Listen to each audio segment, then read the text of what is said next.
Start. हम सभी कभी ना कभी क्रोध करते पछताए हैं, लेकिन हम इसे मानव स्वभाव कहकर अपने आप को सुधारने का प्रयत्न नहीं करते। हम इस बात से अनजान हैं कि काम, क्रोध, लोभ का हमारे स्वास्थ्य और जीवन पर कैसा बुरा प्रभाव पड़ता है।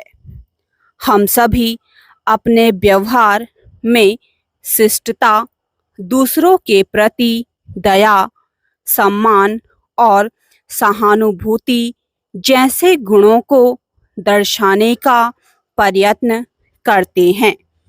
कोई भी व्यक्ति क्रोध के प्रभाव में आकर सभ्यता और अच्छे व्यवहार की गरिमा को खोना नहीं चाहता, फिर भी तीव्र भावनाओं के आवेग में अक्सर क्रोध का शिकार हो जाते हैं और उसी के हिसाब से प्रतिक्रिया करते हैं।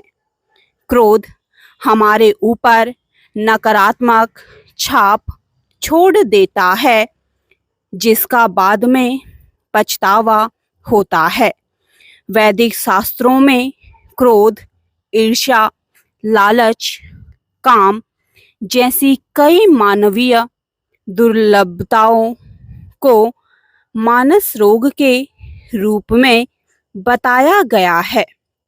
जब तक हम माया के संसार में हैं, तब तक ये दोष हम सभी को पीड़ित करते रहेंगे।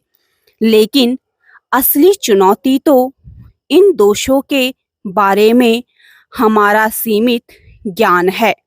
एक उदाहरण है, जंगल में एक ऋषि अपनी कुटिया के अंदर ध्यान में मग्न थे।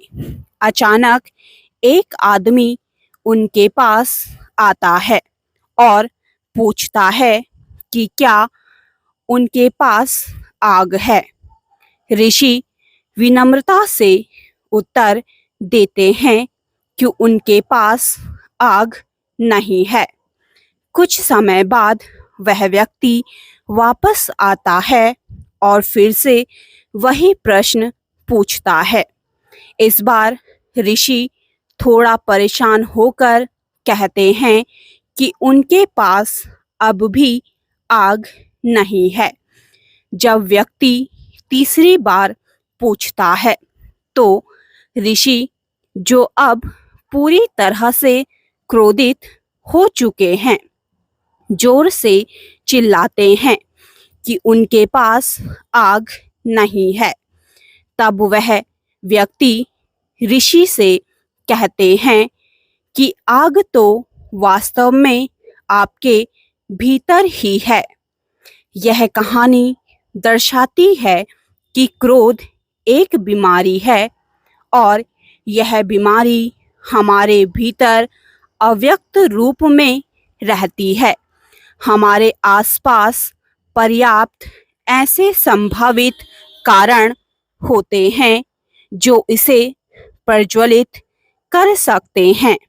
हम क्रोध और लालच के अनुभवों को आसानी से स्वीकार करते हैं, लेकिन उन्हें रोगग्रस्त स्थिति के रूप में पहचानने में विफल रहते हैं। हम उन्हें मानव स्वभाव या प्राकृतिक प्रवृत्ति के रूप में जानते हैं। यह अज्ञानता समस्या को हल करने में बाधा है। समझना होगा कि क्रोध एक बीमारी है। हम सभी शारीरिक कष्टों और उनके परिणामों से परिचित हैं। हम अच्छी तरह जानते हैं कि एक शारीरिक बीमारी हमारे पूरे दिन को बर्बाद कर सकती है। स्टॉप।